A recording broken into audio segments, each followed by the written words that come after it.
77편 10절에서 5절 15절 말씀입니다. 77편 10절에서 15절 말씀입니다. 제 성경으로는 858페이지입니다. 시편 77편 10절에서 15절입니다.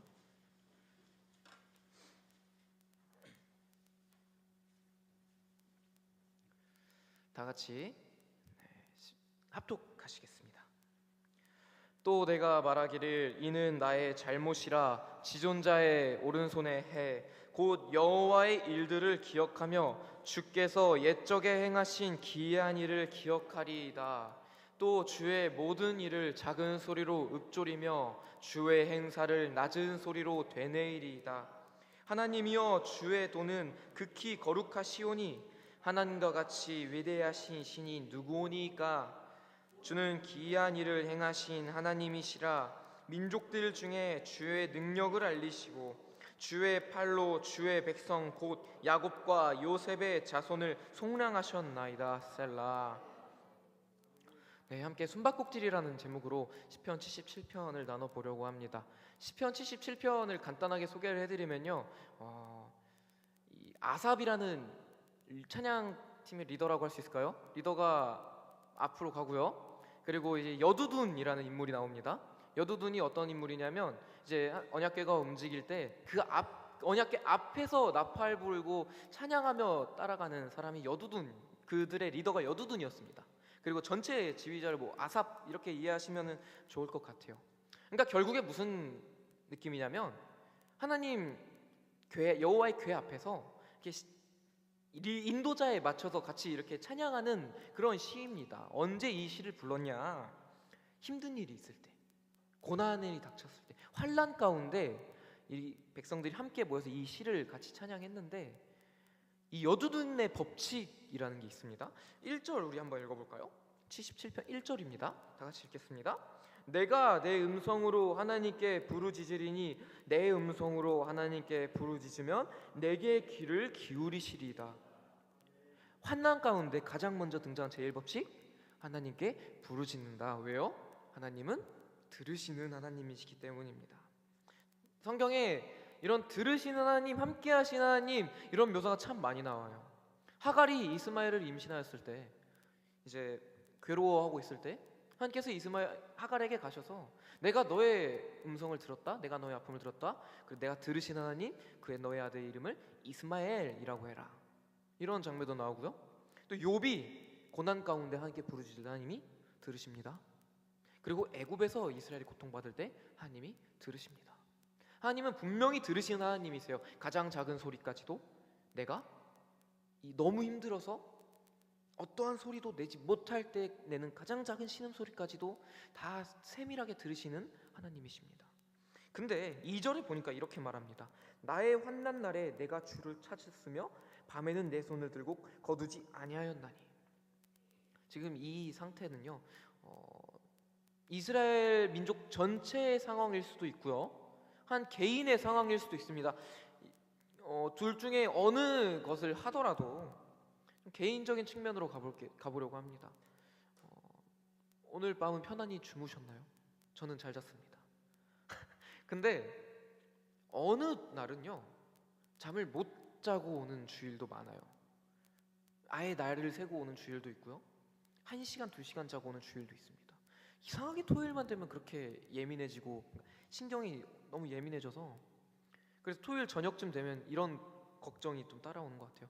아, 오늘 밤은 잘 잘 수 있을까? 오늘 밤은 잠을 푹 잘 수 있을까? 잠을 잘 자면 잘 잔 대로 열심히 최선을 다합니다. 그렇다고 잠을 못 자도 못 잔 대로 최선을 다합니다. 이런 차원이 아니라 지금 이 사람은요, 이 상황은요, 걱정, 근심으로 인하여 밤에 잠을 못 자는 상황이에요. 다 이런 경험 있지 않으시나요? 걱정 때문에, 근심 때문에 잠을 설치던 밤, 근데 그 설치던 밤이 하루 이틀이 아니라 꽤 오랜 시간, 그래서 그 힘듦 가운데 이 사람은 계속해서 밤이나 낮이나 하나님께 부르짖었어요. 근데 어떻게 돼요? 2절 후반부, 내 영혼이 위로받기를 거절하였다. 이게 무슨 말이냐면요, 우리가 오늘도 이렇게 숨쉬고 존재하듯이 우리가 내일도 당연히 그러할 것이라고 믿지 않나요? 우리가 내일도 그렇게 하실 것이라는 그 하나님의 지탱하는 힘을 섭리라고 말을 하는데, 그 섭리를 믿죠. 내가 지금 오늘 밥을 먹었고 숨을 쉬었고 잠을 잘 수 있고, 이것도 하나님의 은혜고 이것도 하나님의 보호하심이 없고 인도하심이 없고 하나님의 지탱하심이 없으면 내가 감히 할 수 없는 일인 줄 알면서도 그것들이 나에게 도무지 위로가 되지 않는 상황이라는 겁니다. 지금 너무 힘든 상황이에요. 아마 인생에서 가장 힘든 시간을, 마치 사계절 중엔 한겨울을 보내고 있는 시즌은 아닌가, 이렇게 생각을 해볼 수 있습니다. 그때 뭐라고 하냐? 3절입니다. 내가 하나님을 기억하고 불안하여 근심하니 내 심령이 상하였도다. 하나님을 기억하긴 합니다. 하나님을 압니다. 하나님을 밤낮으로 부르짖습니다. 그러나 가면 갈수록, 날이 갈수록 내 심령은 더욱더 상하여집니다. 4절, 주께서 내가 눈을 붙이지 못하게 하시니 내가 괴로워 말할 수 없나이다. 하나님이 당장에 나타나셔서 위로해 주시고 안아주시고 해결해 주시고 나에게 잠을 허락해 주시면 내가 잘 수 있을 텐데 어떻게 나를 이렇게 괴로운 밤 가운데 내버려 두시냐. 하나님이 나에게서 얼굴을 거두셨는가? 그래서 이 사람이 어떻게 생각하냐면요, 5절, 내가 옛날 곧 지나간 세월을 생각하였사오며 7절입니다. 주께서 영원히 버리실까? 다시 은혜를 베풀지 아니하실까? 그의 인자심은 영원히 끝났는가? 그의 약속하심도 영구히 패하였는가? 하나님이 그가 베푸실 은혜를 잊으셨는가? 노하심으로 그가 베푸실 긍휼을 그치셨는가 하였나이다. 지금 옛날을 생각해보는 거예요. 옛날을 생각해보니까 내가 하나님의 그 놀라우신 경험을 체험했던 시간도 떠오르고, 성령 충만했던 시간도 떠오르고, 내가 하나님께 복을 받아서 내가 누릴 수 없는 영광을 누렸던 시간도 생각합니다. 그렇게 생각을 하더니 문득 나에게 지금 내 상황을 보니까, 하나님의 은혜가 끝났는가? 하나님이 더 이상 나를 지켜보지 않으시는가? 하나님이 나에게서 얼굴을 거두셨는가? 하나님의 은혜가, 나에게 주어진 은혜가 끝이 났는가? 그렇구나. 하나님이 나에게서 얼굴을 가리시고 숨으셨구나. 이렇게 결론을 내려요. 이것을 이스라엘 민족적인 차원으로 한번 봐보려고 합니다. 이스라엘이 고통을 당합니다. 언제 고통을 당해? 큰 고통이라고 하면 두 번 정도 이야기를 할 수 있을 것 같아요. 한 번은 애굽에서 당한 고통일 거고요, 또 한 번은 바벨론에서 당한 고통일 겁니다. 근데 성경에 보면요, 재밌는 표현들이 나와요. 그 이스라엘을 그렇게나 힘들게 했던 두 명의 왕, 애굽 왕과 그 바벨론 왕을 하나님이 세우셨다 말합니다. 바사 왕 고레스를 하나님이 부르셨다, 이렇게 말을 해요. 이해가 되진 않죠? 어려운 가운데 이스라엘에 처했을 때 이제 이 시의 구조처럼 과거를 생각해 봅니다. 그 이스라엘이란 나라가 시작했을 때부터 애굽에서 나오고 광야 생활을 거쳐 사사 시대를 거치나 이제 왕정 시대가 막 시작됐을 때 그 하나님의 놀라우신 역사하심이 나타나고 전성기를 향해 가고 최고 전성기를 찍고, 그럼에도 우상 숭배하고 나날이 쇠퇴하는 나라 가운데서도 여전히 하나님께서 우리에게 주어주셨던 복, 이것을 생각할 것입니다. 그리고 나서 그들이 내린 결론, 하나님이 우리를 사랑하셨고 복을 주셨는데 이제 그 사랑이 끝이 났나? 끝이 났구나. 그래서 우리가 지금 이렇게 고난을 받고 있구나. 우리가 그래서 지금 애굽에서 고난받구나. 바벨론에서 포로 생활하고 있구나. 이런 결론을 내렸을 거예요. 한번 이렇게 질문해 보려고 합니다. 만약에 성도님들 한 분 한 분 가운데 개인적인 질문이에요. 하나님이 만약에 진짜 이 시의 고백처럼, 결론처럼 진짜 나를 버리셨다라고 상상을 해보면 어떠실 것 같아요? 진짜 하나님이 나를 버리셨다면, 신앙생활이 버겁고 힘들고 세상에 성공하는 길이 너무나 좋아 보이고 하나님을 믿는다는 게 거추장스럽고, 차라리 하나님을 믿지 않았더라면 내가 좀 더 자유롭게 살 수 있었을 텐데, 내가 좀 더 성공하고 살 수 있었을 텐데, 물론 그럴 수 있겠죠. 근데 정말 행복하실까요? 만약에 정말 하나님이 우리를 버려서 우리가 마음대로 살 수 있다면, 우리가 그렇게 원했던 자유롭게 살 수 있다면 우리가 행복할까요? 저는 너무 괴로울 것 같아요. 너무 절망스러울 것 같습니다. 인생에 희망도 없고 소망도 없고 사는 의미가 사라질 것 같습니다. 근데 그건 하나님이 영원히 버리지는 않으셨어요. 근데 왜 하나님이 숨으실까? 왜 하나님이 이런 고난의 시간을 주실까? 왜 이러한 계절을 주실까? 그 이유를 한번 찾아보려고 합니다. 이스라엘이 바벨론 포로로 끌려갔을 때, 포로로 끌려간 이유는 간단합니다. 하나님의 율법을 파기하고 하나님 언약을 지키지 않았기 때문에, 우상을 숭배했기 때문에 끌려갔습니다. 그런데 그걸로 끝나는 것이 아니라 하나님이 다시 회복하셨어요. 이스라엘을. 그 무너진 성전을 다시 세워주셨습니다. 그 바벨론 땅에 있던 이스라엘 백성들이 그 70년 동안 정착했던 그것을 다시 내려놓고 예루살렘으로 다시 돌아옵니다. 그렇게 나라가 다시 회복되고 성전이 세워지고 성벽도 세워지고 레위인들이 세워지고 율법이 다시 낭독되고 절기들이 지켜졌습니다. 근데 상황이 변했나요? 아니요, 변하지 않았어요. 여전히 힘들고 여전히 괴로웠습니다. 이때 아마 이스라엘 그들도 아마 이런 생각을 했을 거예요. 아, 하나님이 우리에게 주신 은혜는 여기까지구나. 성전이 회복되고 성벽이 회복되었는데 우리가 다시 이 땅으로 돌아왔는데 하나님의 사랑은 이걸로 끝이 났구나. 우리에게 주신 마지막 은혜였구나. 이렇게 생각을 했을 거예요. 그때 그 이스라엘에게 주신 성경이 바로 역대기인데, 역대기가 하나님의 은혜는 끝나지 않았다. 하나님이 여전히 사랑하신다. 하나님이 너희에게 주신 은혜는 한 번도 끝나지 않았다를 말하고 있습니다. 그 처음에 나라가 생길 때부터 나라에 좋은 일, 안 좋은 일, 하나님을 잘 섬겼던 때, 하나님을 잘 섬기지 못할 때, 우상을 숭배했던 때, 심판받았을 때, 바벨론 포로에 있을 때, 그리고 회복하는 때까지 여전히 너희는 하나님의 은혜를 받고 있다. 하나님의 은혜는 한 번도 멈춘 적이 없다. 이것을 말하는 성경이 역대기인데, 그 역대기의 마지막이 이렇게 끝납니다. 역대기야 36장 22절입니다. 바사의 고레스 왕 원년에 여호와께서 예레미야의 입으로 하신 말씀을 이루시려고 여호와께서 바사의 고레스 왕을 마음을 감동시키시매. 고레스라는 인물의 등장으로 역대기가 끝이 나요. 이상하지 않나요? 하나님의 은혜가 끝나지 않았다를 말하기 위한 성경인데 그 엔딩이 바사왕 고레스로 끝납니다. 근데 이 성경을 받은 이스라엘은 알았을 거예요. 아, 이렇게 끝나야만 이유가 있구나. 그 고레스를 통하여 하나님께서 다시 회복시키시기 때문에. 근데 이 이야기가 언제 선포되는가? 이사야, 예레미야 선지자를 통해 선포됩니다.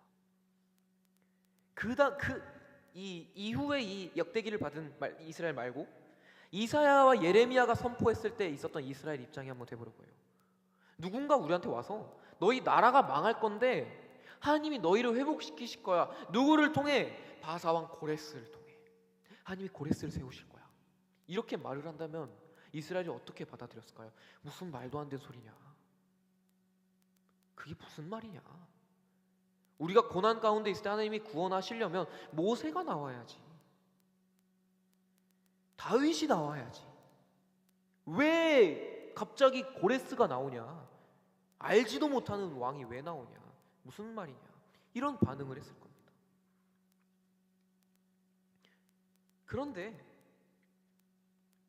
이 이후에 이 말씀을 받은 이스라엘은 그 말씀이 하나님의 계획이 있었구나, 숨겨진 뜻이 있었구나, 이것을 깨달았을 거예요. 그래서 이 다시 본문으로 돌아오면, 성경 시편으로 돌아오면 하나님의 은혜가 끝이 났구나. 하나님 심판의 회복시키심이 나에게 버려두신 이것이 하나님이 나를 버리셨다는 뜻이구나. 나를 버리셨구나. 그렇게 결론을 지었는데 10절로 새로운 고백을 합니다. 또 내가 말하기를 이는 나의 잘못이라. 내가 잘못 생각했구나. 내가 잘못 생각했구나. 하나님의 은혜는 끝나지 않았고 하나님의 사랑은 멈추지 않았구나. 그래서 내가, 하나님이 나를 사랑하십니까? 하나님 어찌하여 나에게 얼굴을 가리십니까? 라는 질문 대신에 지존자의 오른손에 곧 여호와의 일들을 기억하며 주께서 옛적에 행하신 기이한 일들을 기억하리이다. 기억하고 기억합니다. 그리고 또 주의 모든 일을 작은 소리로 읊조리며 밤낮으로 내가 주님께서 나에게 주셨던 복을 읊조리며 주의 행사를 낮은 소리로 되뇌이리이다. 주님께서 나에게 주셨던 복을, 옛날에 있었던 하나님께서 베푸셨던 은혜를 다시 한번 기억해내기 시작합니다. 그리고 13절 하나님이여 주의 도는 극히 거룩하시오니 하나님과 같이 위대한 신이 누구십니까? 하나님과 같은 분이 없으십니다. 하나님과 같은 신은 없으십니다. 내가 오직 주만 바라봅니다. 내 생각이 틀렸습니다. 주는 기이한 일을 행하신 하나님이시라 민족들 중에 주의 능력을 알리시고, 하나님께서 그동안 베푸셨던 일을 내가 생각해 보니까, 나에게 주셨던 복들을 되뇌이니까 그것이 나를 잘되게 함이 위함이 아니었고 하나님이 민족들 가운데 하나님의 이름을 알리시기 위함이었구나. 이 하나님의 숨은 뜻을 발견하게 됩니다. 주의 팔로 주의 백성 곧 야곱과 요셉의 자손을 속량하셨나이다. 로마서에 보면요, 로마서 9장에 이 애굽에 왜 하필이면 애굽으로 이스라엘을 보냈는가에 대한 설명이 나옵니다. 하나님이 바로를 세워 부르십니다. 그 바로의 역할이 뭐였느냐? 이스라엘을 괴롭게 하는 역할이었어요. 하나님이 바벨론 왕을 세우십니다. 왜요? 이스라엘을 심판하시기 위하여. 그럼 이렇게 질문하죠. 하나님, 굳이 그렇게 하셔야 되겠습니까? 아브라함이 그 땅에 있었는데 그 땅에 있다가 자연스럽게 민족이 커지고 그냥 그 땅에 정착하면 되는 거 아닙니까? 왜 하필이면 애굽의 바로를 세우셔서 그 땅 가운데 이스라엘 보내셔서 그렇게 고난받게 하십니까? 왜 그 이스라엘에게 그러한 시간을 보내게 하십니까? 이 이유에 대해서 성경은요 자세하게 우리를 납득시키지 않아요. 설명해 주지 않습니다. 그 대신에 뭐라 하냐? 내가 내 이름을 알리기 위함이었다. 믿음을 요구해요. 하나님이 바로를 세우신 이유는요, 하나님이 하시는 일을 민족 가운데 알리시기 위하여. 하나님이 바벨론 왕을 세우신 이유는요, 그때는 몰랐어요. 왜 하나님이 우리에게 심판을 주신가, 어려움을 주시는가, 왜 하필이면 고레스라는 인물을 세우셔서 그를 통해 회복시키시는가, 그때는 몰라요. 근데 지나고 보니까 하나님이 하나님의 이름을 알리시기 위해 하나님의 숨은 뜻이 있었구나. 이 믿음을 요구하신다는 겁니다.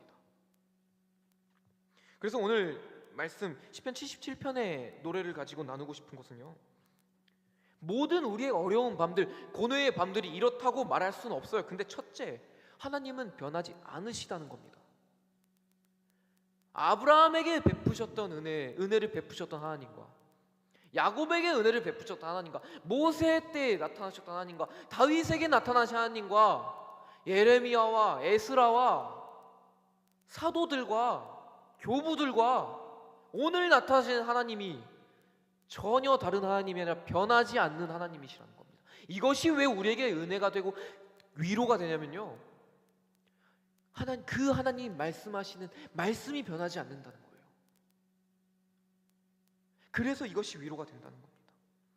하나님이 나를 구원하시기로 작정하셨으면 그 작정이 절대 변하지 않는다. 나를 구원하실 때까지 견인해 가신다. 둘째, 그럼 뭐가 바뀌어야 되냐? 우리의 태도가 바뀌어야 된다. 우리가 절망과 좌절에 빠지는 게 잘못된 게 아닙니다. 하나님이 일부러 그 시간에 내버려 두시기도 해요. 정말 크게 하나님 앞에 잘못해서 하나님이 외면하시기도 합니다. 그러나 그때 우리가 그냥 절망 가운데 빠져 있는 것 자체가 잘못이 아니라 그 절망 가운데 하나님이 나를 더 이상 사랑하지 않는구나 결론을 내려버리고 내가 하나님 앞에 영원히 떠나는 게 잘못이 되는 겁니다. 그러면 그럴 때일수록 하나님 앞에 나와서 이 여두둔의 법칙, 하나님 앞에 나와 하나님의 행하신 일을 찬양해라, 하나님이 하신 일을 되뇌이는 거예요. 우리의 태도가 변해야 된다는 겁니다. 그래서 하나님 베푸신 일을 기억하고요, 세상이 우리를 얼매일 때 내가 하나님을 다시 바라보고, 찬송가 그런 거 있지 않습니까? 내게 주신 복을 세워보라, 내게 주신 복을 세워보라. 마지막 세 번째, 결국 하나님이 원하시는 건 믿음이라는 겁니다. 납득이 아니고 믿음입니다. 내가 너를 세웠나니 곧 너로 말미암아 내 능력을 보이고 내 이름이 온 땅에 전파되게 하려니라. 이 하나님의 말씀이 우리 이 시간 가운데서도 어려움 가운데 있을 수도 있고요, 어려움이 지난 분들도 계실 거고 이제 곧 어려움이 찾아오실 수도 있습니다. 그때 이 더욱더 하나님 앞에 나오셨으면 좋겠어요. 오늘 본문 제목을 왜 숨바꼭질이라 정했냐면요, 어린 갓난 아이, 그러니까 한 어린 아이들과 숨바꼭질 해보셨나요? 다 해보셨을 기억이 있으실 겁니다. 숨는다고 숨는데 어디에 숨으시나요? 아이가 술래라고 하고 부모님이 숨는 사람이라 한다면 아이는 숫자를 세고 뒤돌아봅니다. 사라져 있어요. 근데 부모님은요, 늘 아이를 바라볼 수 있는 곳에 있습니다. 아이가 볼 땐 부모님은 숨어 있어요. 보이지 않아. 나를 버린 것 같아. 떠난 것 같아. 나 세상에 홀로 남겨진 것 같아. 근데 부모님은요, 숨어봤자 아이가 볼 수 있는 곳에 숨고 아이에게서 시선을 단 한순간도 떼지 않습니다. 그리고 아이가 찾을 수 있도록 신호를 보내줍니다. 그렇게 아이가 부모를 발견하고 다가왔을 때 아이는 기뻐 뛰겠지만 더 기뻐하는 건 부모님일 거예요.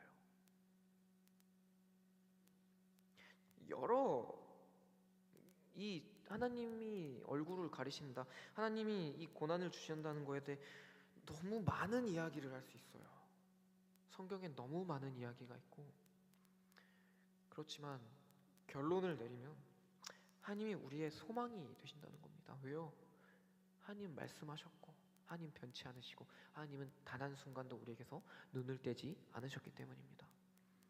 힘든 순간에, 이 계절 가운데, 힘든 계절 가운데 더욱더 하나님 앞에 나오셔서 하나님을 찾으시고 내 앞길을, 내가 어떻게 해야 될지를 하나님 앞에 절망으로 나아가는 것이 아니라 그 자리에서 나에게 베푸셨던 복을 되뇌이고 읊조리고 기억하고 또 기억하며 하나님께서 그 시간 가운데 정하신 뜻을, 그리고 그 가운데 가장 아름다운 뜻이 있음을 믿으시고 그 믿음을 통하여 소망이 되신 하나님 앞에 더욱더 감사함과 기쁨으로 나아가는 우리 사랑하는 동산교회 되면 좋겠습니다. 다 같이 기도하시겠습니다. 하나님 아버지, 감사합니다. 이 시간 우리가 시편 말씀을 가지고 하나님 앞에 나아갑니다. 주님, 오늘 나눈 말씀처럼 우리가 더욱더 슬픔 가운데 하나님 앞에 나아오게 하시고 이 힘듦의 계절 가운데 하나님 앞에 더욱더 엎드리게 하시고 그 가운데 나에게 주신 복을 세어보며